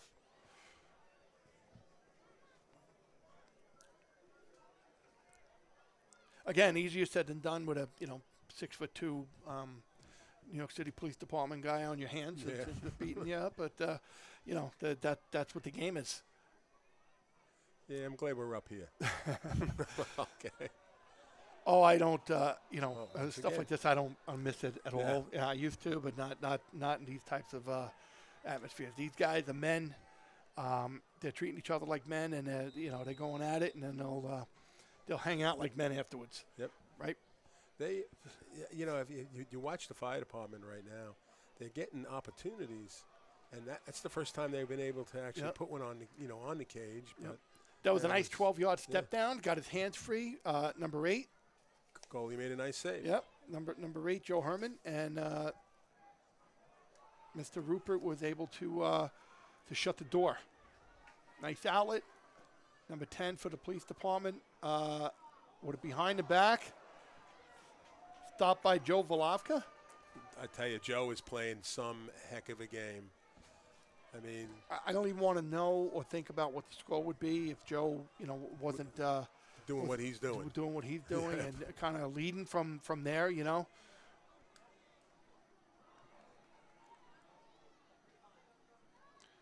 Uh-oh. Loose ball scrum behind the police department cage.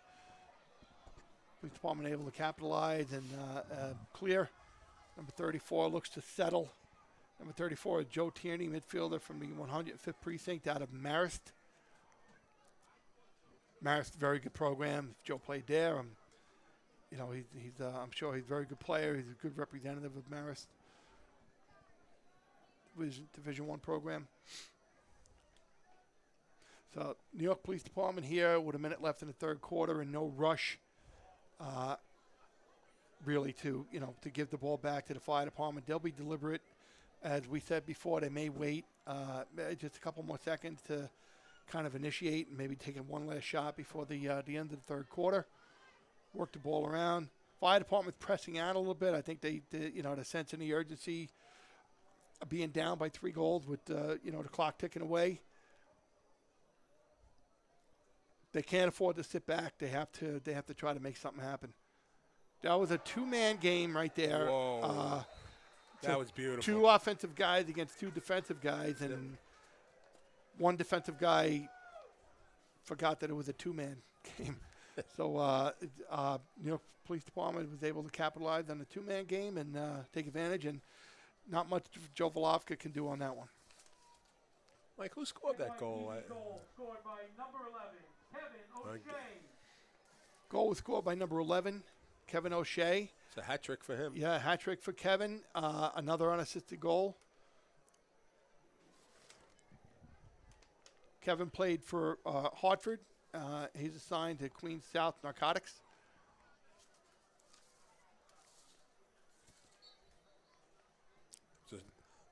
very nice goal also. Yep.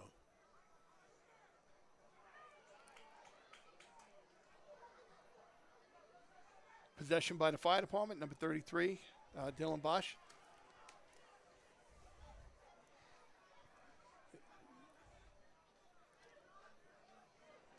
Nothing there for John Salva. Passes over to number 4. Nice shot, Ryan Glidden. Even better save by the goalie, Chuck Rupert. And that'll be it for the end of the third quarter. Police department up 8-4. We'll be back in a few seconds with the start of the fourth quarter.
Okay, we're back for the beginning of the fourth quarter. Mike Nelson and Harry Jacobs with you here from Farmingdale State College. 1 quarter left to see what the fire department can do to jump back in this game. First possession of the fourth quarter goes to the police department. They forgot to set the clock for the fourth quarter, so we're gonna catch up with that. It's going now. What do you look for the fire department to do in the fourth quarter, Harry? They got to be better with their shot selection. They got to stop playing defense, to be quite honest with you. They've consistently been on way too much defense. And I think that's what's happened in this game is that the NYPD has been able to really, control the possession of the ball most of the game. Mm-hmm. And that's the difference right now because I'll tell you, if it wasn't for the fire department goalie, yes, this would be like a 12 or 13 goals for the police department. Sure. I also think with time, ticking away, I think that the fire department needs to press out a little bit on defense and try to make some stuff happen. Maybe double the ball or bring the goalie out a little bit. I could not agree more. 13 minutes left and change in the fourth quarter.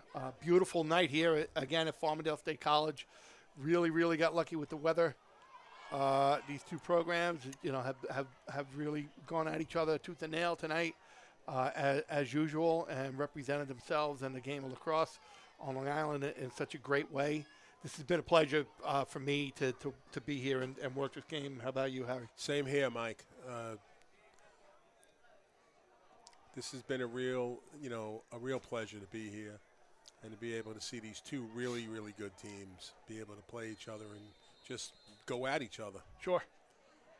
Fire department with a possession and an opportunity and a miss. Yeah. But, however, their attackman was able to pick up the ball, gain possession. So let's see what they do here on this offensive series. I think one of the things that hurts the fire department a bit is that they don't really do get a chance to practice a lot. Right. So, and that can be the difference, in being able to have that one little thing that goes for you to be able to make the team a little better. Right, great point. Yeah. I mean, before when they had the two-man game, when they defended the two-man game, that's just lack of experience working with each other. I'm sure both defensemen that were on that were very good defensemen, but maybe they don't get a chance to work on it at all, and, Yeah, you're not practicing. You play a little too much one-on-one, all right, and you're not looking for help when you really need help, and it's just really, for me, like with them, is that they need to play a little bit more of a controlled game,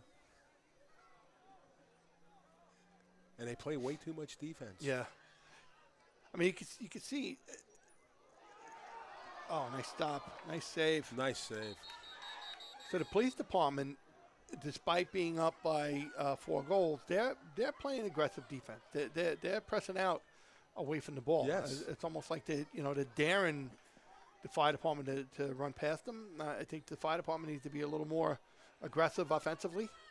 I think another thing that goes against the fire department, unfortunately, is, and they have some really good players there for sure, but they don't have the same size of a force that the police department has. Right. So the police department has a lot more players to be able to pick from.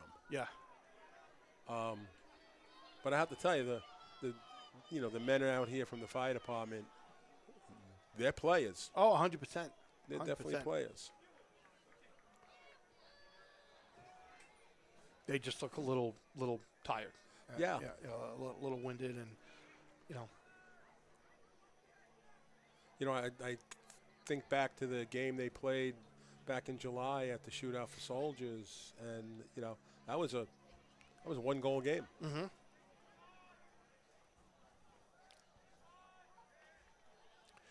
So the Shootout for Soldiers games are a little shorter, with under an hour, shorter, pretty much. yep. This is basically a college game. Yep. The length and the time of the game, and the amount of time that they need to spend on the field, and it's almost doubled. The fire department's sending guys now on doubles and being a little more aggressive. Which you see when they're pressing out. Good to see they just forced a turnover against the police department. That's what you need to see from the fire department the rest of the way. Oh, nice clear by the fire department. Tough to see on a long pole, huh? You don't see the going that's over the head a great like play that. by number 43, Chris Schultz, defenseman. Excellent play. Yep.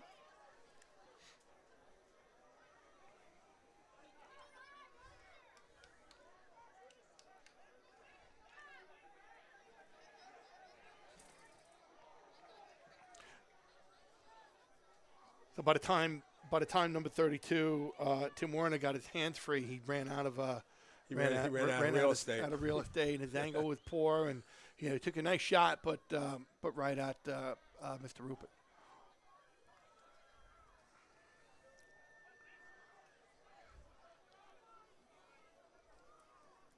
They're competing, Harry. And They're definitely competing. That we knew they, both teams were going to do, and that won't stop until the last whistle.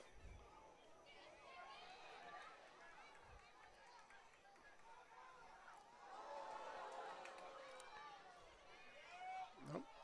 It might become a scrapper right now, but that's okay. Both teams a game. It's Harry Hughes with the ball and slowing things down and acting like the quarterback that he is. Harry Hughes played at Hartwick, and he's out of the Brooklyn North Warrant Squad. Good little player. I said before, I'm a fan of his. Yeah. Immediately, I'm attracted to the way he does things, and Like you said, he acts as a quarterback. he's out the there. boss out there. Yep. He slowed it down, and Yep. Let's get a good possession here. We don't need to be in a hurry.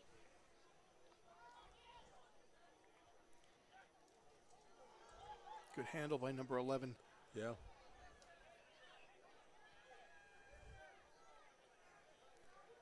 Kind of it was an ill-advised pass, but number 11 kind of saved it.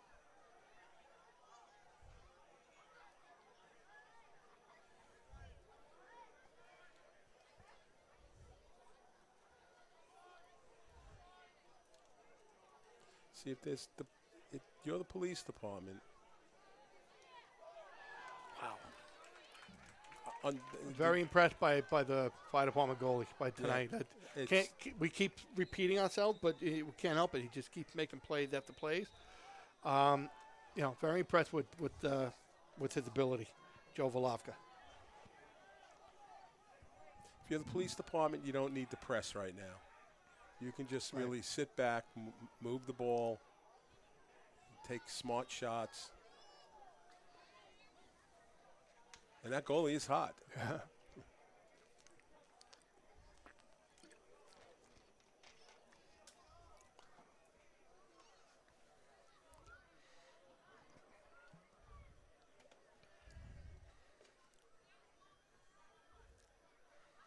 Fire department trying to make stuff happen here.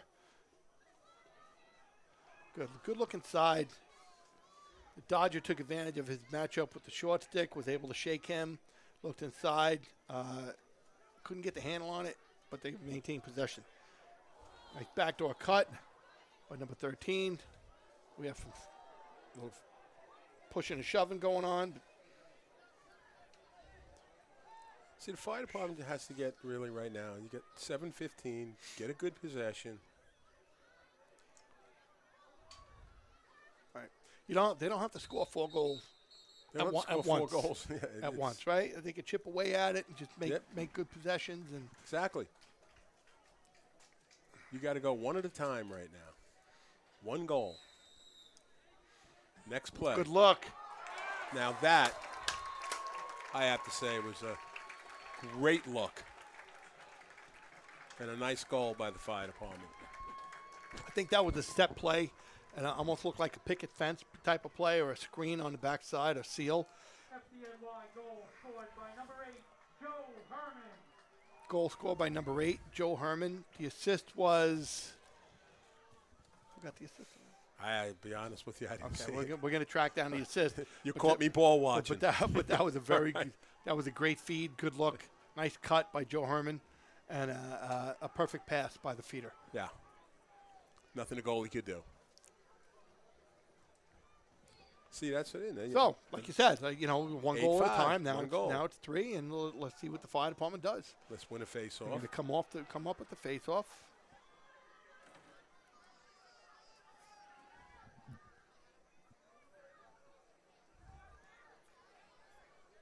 Face-off won by the police department. Number 10 is Ryan White for the police department with the ball.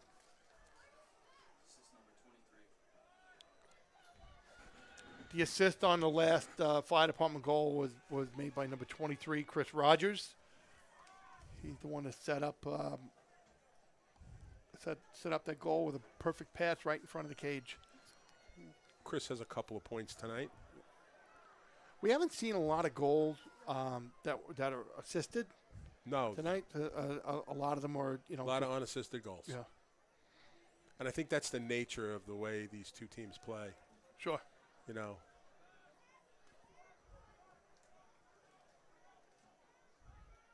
As you said, Mike, they like to exploit the matchups.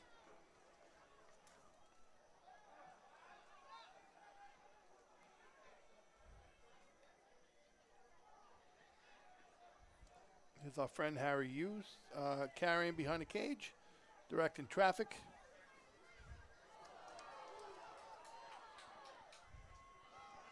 It's a nice ground ball. Very nice ground ball by number 12, William Snelders. Unbelievable save. Yeah. I'll tell you, the police department should be up by about 8 goals. Somebody needs to be bringing Joe Volavka some cold drinks after this game. Some of his teammates need to make sure he's taken care of because he's really, really had played an exceptional game.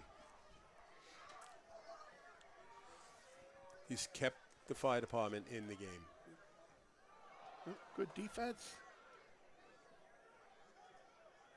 Okay, so the fire department was able to force a turnover, and now they gain possession. Let's see what they do on this next series here. So they get a goal here. It's a 2-goal game with 4 minutes left. Right, so they need a really good possession. They need to be smart with the ball and look for the matchups. 1 goal at a time now.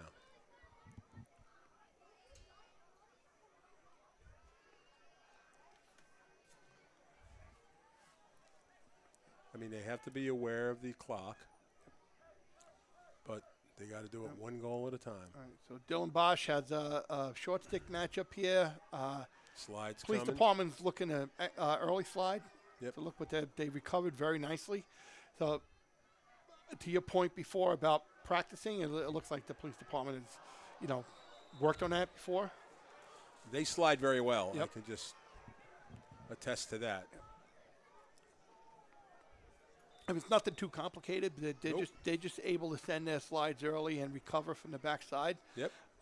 It's unless you're spinning the ball really fast, it's hard to take advantage of that.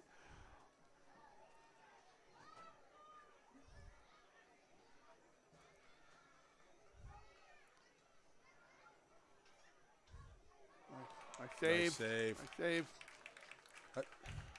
Nice save. Nice little question mark. Yep.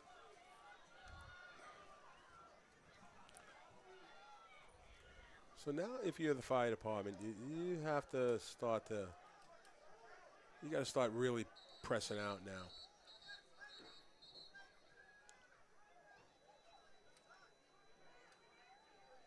Got a timeout on the police department. Okay. So with 3 minutes left in the game, 3 minutes left in the fourth quarter, police department up by 3 goals, 8-5. Timeout called by the police department. I'm sure what they're going to talk about in their huddle is, being smart with the ball, possessing the ball, valuing possession, and not giving the fire department any reason to jump back into the game. I would just got to play smart lacrosse right now if you're in the police department. No need to press. Right. And on the flip side, if you're the fire department, like you said before, they need to go after the ball. You got to get aggressive. They need to be aggressive. They need to press out. They need to maybe shut off adjacent passes and force the police department into doing things that they don't really want to do on offense. Use your goalie. Absolutely. And as we've said many times tonight, the fire department goalie has just been outstanding. Yeah, I have to agree with that. Joe's been a brick wall for them. He bailed them out so many times. He's a fireman out of he works in Station 50, in New York City. I'm sure he's a great fireman too, right? Yeah, sure he is. Yep. And I have to tell you, the police department goalies have not played bad either. Not bad at all. Not bad at all. Yep, Matt and Chuck have made a good tandem for tonight. And the police department defense has played very well in front of both of them, but they played well in their own right. Let's see what we have for the final 3 minutes. Hopefully we'll stick to lacrosse and nothing will really get out of hand. Limit the frustration a little bit, but you never know with these guys. It's been a great game. There really has not been a lot of penalties. I think the officials have done a really good job keeping everything under control. I count 2 technical fouls. Right? Yeah. With the exception of that little pushing incident, right? But I think he took both guys off and just let them cool out.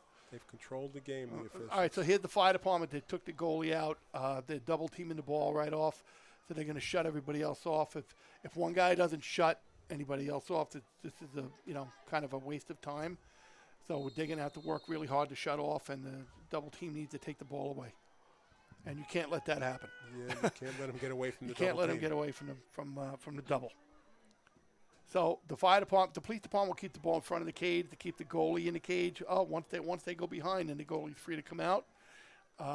They should send a guy to double, and maybe the goalie can grab a crease guy, but it doesn't look like they're going to do that. They did, however, force them into a turnover. Police department threw it away. Which was good. Now let's see what the fire department does with this clear. Yeah, Time is ticking, Harry, and they need to score on every possession that they have from now on. You know, and for all the young kids that are watching this game right now, you have to limit your mistakes. Yeah. All right. As I said, it's an easy game. Ground balls. All right. Limit mistakes. Timeout called here by the fire department with just under 3 minutes left. Police department maintains a 3-goal lead. Fire department ball, and they have a timeout. Let's see what they come up with out of the timeout. The seal play that they ran last time off the inbounds worked really well. I would look for something like that out of the huddle. Hopefully they could work to get somebody open and take advantage. You know, just under 3 minutes left, and 3-goal game. This is very much of a game still. Yeah.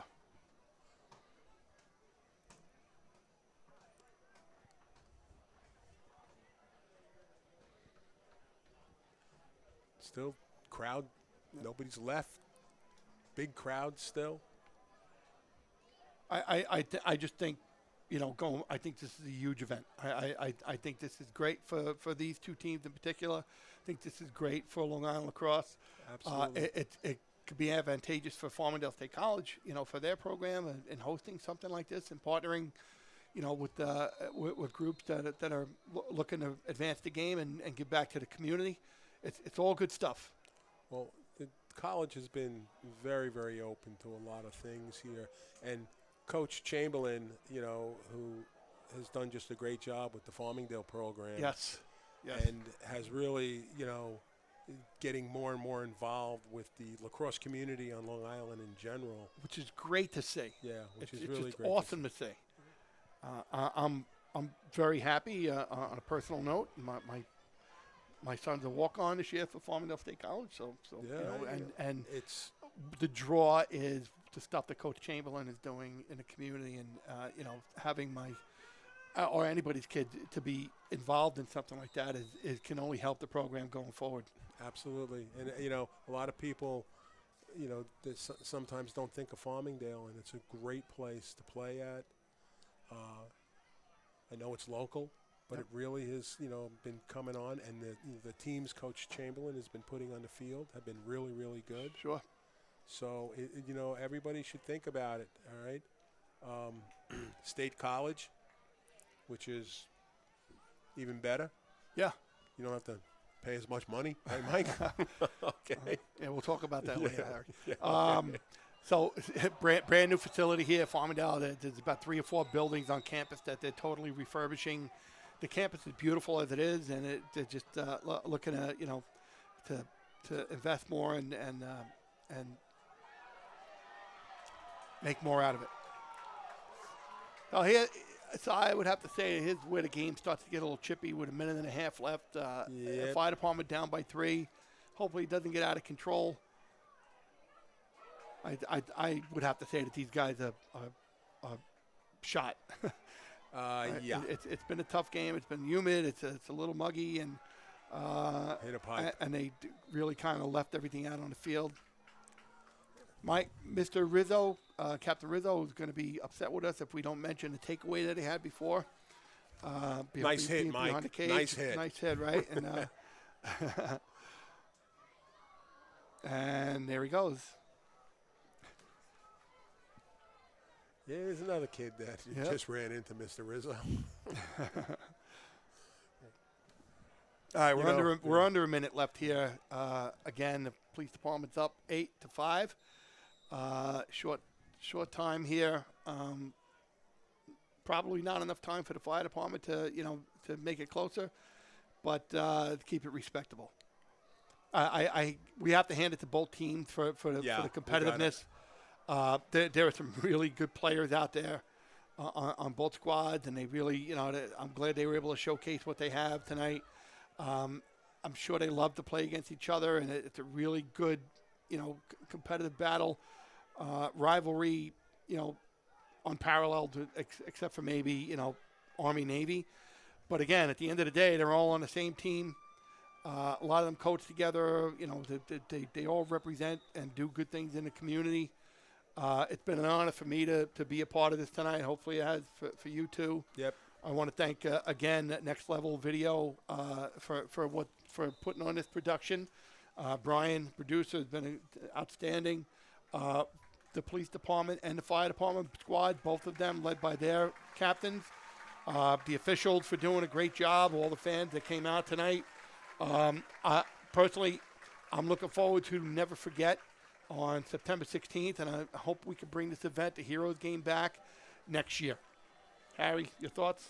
Yeah, an outstanding game. I have to tip my hat to the fire department and the police department. They came out here, and everybody was excited. 8-5 game. And as you said, they love playing against each other, and it really is a testament to how great these teams are, and then all the people that are here to support them and support our firemen, our police department, our first responders. So I'm honored to be able to be here to do this with you, Mike, and I look forward to doing it again someday. Yeah. So thanks for having me. No, let's do it. Yep. So, again, this is Mike Nelson coming from Farmingdale College, along with Harry Jacobs and Steve Baselli. All right, doing a great job for everybody. With the final from Farmingdale College, New York Police Department 8, Fire Department of New York 5. So long, everybody. Take care.